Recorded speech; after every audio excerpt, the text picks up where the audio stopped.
Today in Abuja, the Nigerian court once again denied justice to Mazi Nnamdi Kanu. His no-case submission was thrown out. He was asked to open his defense.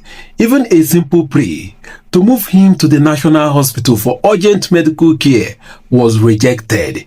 Honorable Obi Aguacha, member of the Federal House of Representatives, representing his constituency, and Barrister Maxwell Opara could not hide their anger. They spoke with fire, insisting that this is not justice. This is persecution. They reminded Nigerians of the red carpet treatment given to terrorists and bandits. Yet an Igbo man agitating for self-determination is caged and left to suffer in DSS custody. And here lies the painful truth. If Nnamdi Kanu were not Igbo, would he be treated this way? Why is negotiation an option for others, but humiliation and imprisonment the only option for the Igbos? This is why his lawyers are calling on Igbo leaders, traditional rulers, politicians, and ordinary people to rise and support the call to free Mazi Nnamdi Kanu. Because at this point, this is bigger than Biafra.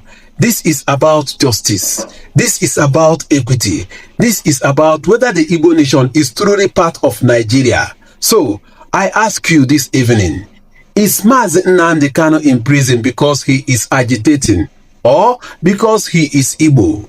Very disappointed in the ruling of the court today, where especially the court took a position that the extraordinary rendition was not going to be part of the consideration today.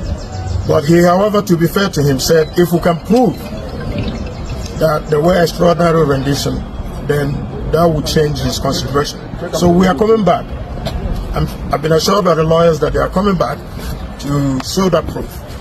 One, the issue of jurisdiction. We will now know whether this court has jurisdiction or not. That's number one. Then number two, there seems, I keep saying it, there seems to be two sets of rules in this country.